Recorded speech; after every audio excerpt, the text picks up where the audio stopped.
नमस्कार विद्यार्थी मित्रांनो, आजच 10वीचं आणि 12वीचं वेळापत्रक जाहीर झाले. महाराष्ट्र शासनाच्या राज्य महामंडळाचे सहसचिव प्रमोद गोपणे यांनी जाहीर केलं आहे. तर 12वीची परीक्षा ही 10 फेब्रुवारीपासून होईल आणि 10वीची परीक्षा ही 20 फेब्रुवारीपासून होईल. आणि महाराष्ट्रातल्या ज्या 9 विभागीय मंडळ आहेत ते म्हणजे पुणे, नागपूर, छत्रपती संभाजीनगर, मुंबई, कोल्हापूर, अमरावती, नाशिक, लातूर आणि कोकण. 12वीची लेखी परीक्षा ही 10 फेब्रुवारी ते 18 मार्च या कालावधीत होणार आहे. तसेच त्यांचे प्रात्यक्षिक परीक्षा ह्या तोंडी अंतर्गत मूल्यमापन परीक्षा हे 23 जानेवारी ते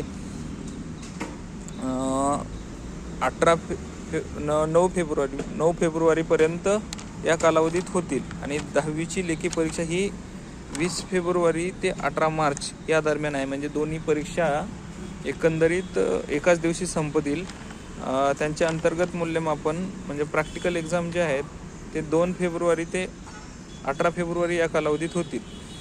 शारीरिकशास्त्र, आरोग्यशास्त्र, गृहशास्त्र या विषयाचे प्रात्यक्षिक परीक्षा 10वीच्या असतात ते होतील. आणि जे 12वीचं प्रॅक्टिकल आहे ते 23 जानेवारी ते 9 फेब्रुवारी या कालावधीत होईल. विद्यार्थ्यांसाठी अभ्यासाचं नियोजन करता यावं ह्यासाठी तारखा पण जाहीर केलेल्या आहेत. प्रॅक्टिकल कधी होतील, काय होतील. तर विद्यार्थ्यांनी अभ्यासाला आता करतच असाल. 10वी 12वीचे विद्यार्थी जे पण असतील, तुमच्या जवळचं कोणी 10वी 12वीचा अभ्यास करत असेल तर त्यांना पण सांगा की अभ्यास करा. दिवाळीच्या सुट्ट्या जरी असतील आता तुमचं नियोजन तुम्ही करा. ज्या पद्धतीने नियोजन करसाल त्या पद्धतीने तुम्ही अभ्यास करा. लवकर वेळापत्रक आल्याचं एक विशेष म्हणजे की तुम्हाला तुमचं नियोजन करता येईल. आणि त्यानुसार तसं आहे घरातल्यांनी पण थोडं लक्ष द्यायला पाहिजे त्यांच्या अभ्यासाकडे. कारण पुढं ॲडमिशन या त्या गोष्टी राहतात, कमी मार्क पडले हे ते राहतच. तुम्ही लक्ष द्यायला पाहिजे. घरच्यांनी पण, जवळच्यांनी पण, ज्यांना शक्य आहे त्यांच्याकडे लक्ष देऊन अभ्यास करून घेणं गरजेचं आहे.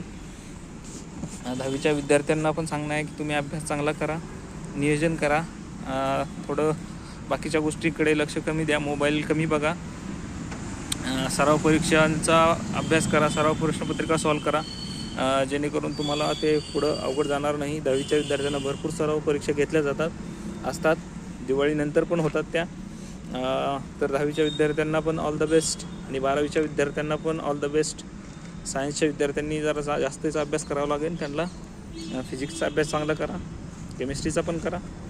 All the best for the 12वी आणि 10वीच्या एक्झामसाठी.